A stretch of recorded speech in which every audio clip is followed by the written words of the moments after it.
You guys know what the Patriots' record has been in the month of December and January over the last couple of years? I'll just give you a hint. It's not good. And if you want to throw at me, hey, Joe, these were historically some of the worst teams in Patriots history, I'll take that. But a trend's a trend, everybody. How many times have we talked about these two games this year? And when the schedule conversation comes up for the Patriots, we should have been talking more about how they finished the final four games of the year. Because dating back to 2020, the Patriots finished their final four games 1-3. In 2021, they were a playoff team, but they finished 1-3. In 2022, they finished 1-3 down the final four games. In 2023, they finished 1-3. Last year, they had a chance to finish 0-4 and get the number one overall pick. Well, they won the final game against Buffalo and finished 1-3. And now it's 2025. And the Patriots have already started 0-1. There has been a swoon for the Patriots late in seasons, probably over the last 6 to 7 years. And I can probably back it up into the Brady era as well. But this has been a common thing. And that's why a win this week puts you 1-1. You should beat the Jets. That puts you 2-1. And the Dolphins, after what we saw last night, 3-1. That's what you need. No more 1-3 finishes, 2-2. No. This is supposed to be a new era. You can't be going 1-3 anymore in your final four games. You can't do it. But the second half struggles have been real. Since the start of the 2019 season, the Patriots have not had a winning record in the months of December and January. Tom Brady's last year, 2-3. 2020, 2-3. 2021, 2-3. 22, 2-4. 23, 2-4. Last year, 1-4. And this year, 0-1. Having a 1-3 record for 5 straight seasons for the New England Patriots? Also, here's Mike Vrabel's final 4 regular season games of the season with the Titans. In 2018, 3-1. In 2019, where they beat the Patriots, 2-2. 2020, 3-1. 21, 3-1.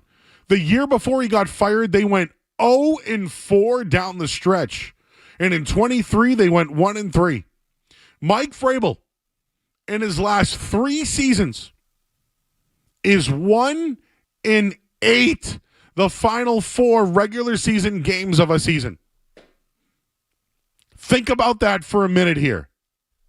The game this week against Baltimore is super important. You bounce back off a loss, you win on national television showing everyone you're back, but you're no longer the cellar dwellers in the months of December and January. When I saw this today, I couldn't believe it. And I'm wondering now, you got the Jets on deck, you need the Dolphins game too. It could decide the division title. And it keeps things interesting for us the rest of the way. Your thoughts at 617-779-0985. I wanted to touch on the Celtics loss last night. This Alex Bregman stuff, I'll read you more on it coming up in a bit. And we got the Bruins and the Mammoth. I love the Mammoth. And their mascot. We'll get into more of this coming up on the other side. I'm Joe Murray. You're listening to 98.5 The Sports Hub. More Joe Murray coming up.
We get the Bruins tonight. It's Rivers last night.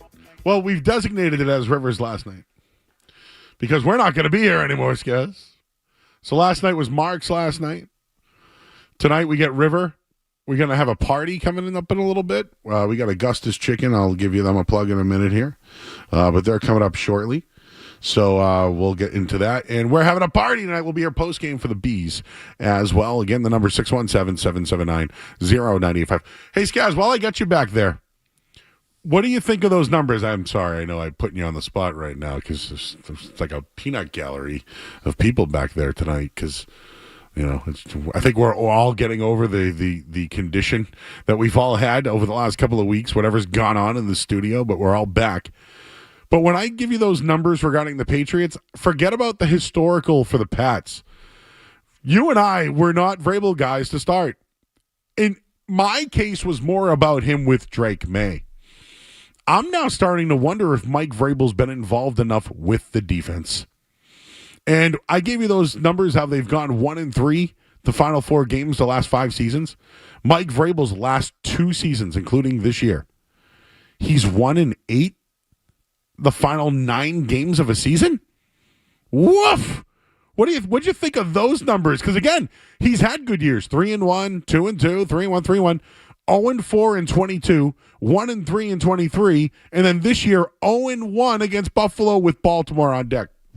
Yeah, I would say that's not good, Joe. I would say that's not ideal. It's not what you're looking for if you're a Patriots fan, but I think a lot of it has to do with, a younger team, a lot of turnover over the last couple of years. They've, gotten beaten down late in seasons, and you're kind of hoping Mike Vrabel can turn that around. That's something that this team desperately needs to finish strongly, especially with the playoffs on the horizon. You could say, in years past, they didn't have that at the end of the season, something to look forward to. They were, checked out at points. I think we all felt at times over the last few years, and this team doesn't have that. There should be no checkout. They need to finish the season strong. This Baltimore game for me is their last real test of the season with the Dolphins and the Jets in the last 2 weeks. That's not really going to show you much.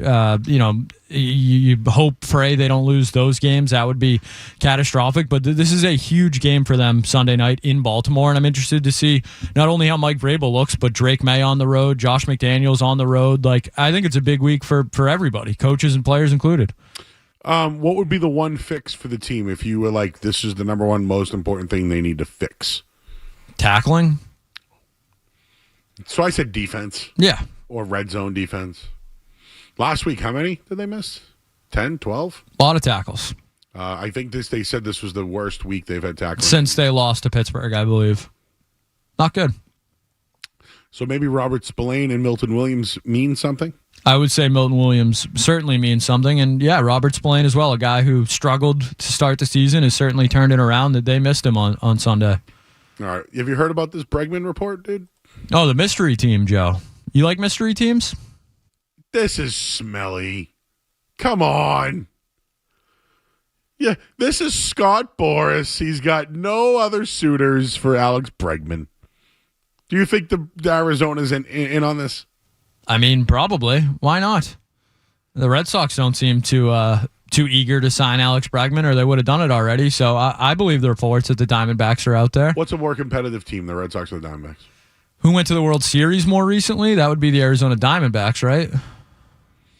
Who's got better upside? The Red Sox. But do you want to go to a team that's not going to spend? This is kind of my problem with the Red Sox, too.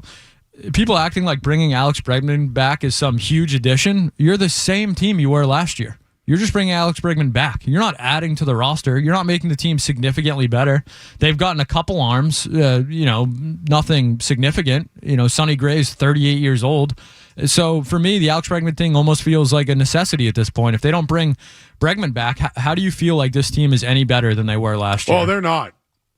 Oh, if Bregman's not back, you're going Cassis, Romy Gonzalez, Meyer at third. The whole outfield's back. Woof. Something's got to be brewing. It's all I can think of with the Red Sox because none of it makes sense to me. So I am curious about that. When it comes to the third baseman, though, I'm just thinking about Arizona right now. I don't know who's their guy. They got Alexander Law. Yeah, maybe they do need a third baseman. This one's smelly to me. I'm not biting the cheese on that one. If I may, I would like to touch on the Celtics. Skaz and I, we did this last night. So the Celtics lose to the Pistons in a game that they were in. Detroit's one of the better teams in the Eastern Conference. If you ask me, Cade Cunningham and Jaylen Brown should be in MVP conversations. They probably won't get it, but they should be in the conversation. One of the ironic things from last night was, if you remember in the previous matchup that the Celtics won, Cade Cunningham got fouled at the end of the game. If he hit all 3 of his free throws, the game would have went into overtime. And he missed one, you remember? And they lost the game. It snapped a 13 or 14 game winning streak that they had. Last night, Jaylen Brown was great. 34 points. He even had Derek White going for 30 last night. But it was Peyton Pritchard. It was the bench. It was Jordan Walsh fouls. Hugo Gonzalez coming in and fouls. It was turnovers. It was second chance points. And they lose the game by 7. But we can look at the 3-point shooting if you want, and that it was 26%, and that they went 10 for 39, and all that. There's one thing I'm looking at and looking at alone, and this is just my opinion, and it's been criticized all day, so I figured I'd do it once again to piss everybody off. Last night, Jaylen Brown missed 7 free throws. 7 free throws. Historically, is he a great free throw shooter? No. But he was always criticized about his left hand, and now he finally dunked with a left hand, and no one talks about his left hand anymore.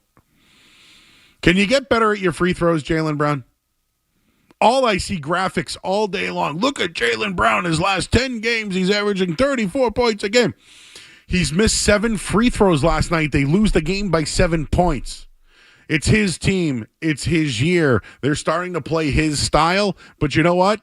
They need him. They need him to hit his free throws. And I'm only bringing this up because Cade Cunningham was the GOAT. The guy who missed the free throw to go into overtime to snap their winning streak. But last night, game on the line, a back-and-forth game. Jaylen Brown gets sent to the line and misses 2 free throws. Cade Cunningham comes down, knocks down a shot. Jaylen Brown comes back down, misses the shot. Cade Cunningham comes down and closes out the game. So I'm not dismissing Jaylen Brown or saying he can't do it. But Cade Cunningham screwed up, came back, and had, vindication from it last night. I hope Jaylen Brown can bounce back from this one. And he will, and they'll put up 30 points. But 7 missed free throws from your star player, I'm sorry. That is completely unacceptable. So I'll hear him in the top 5 conversation for MVP. But make your free throws, man. It's really annoying.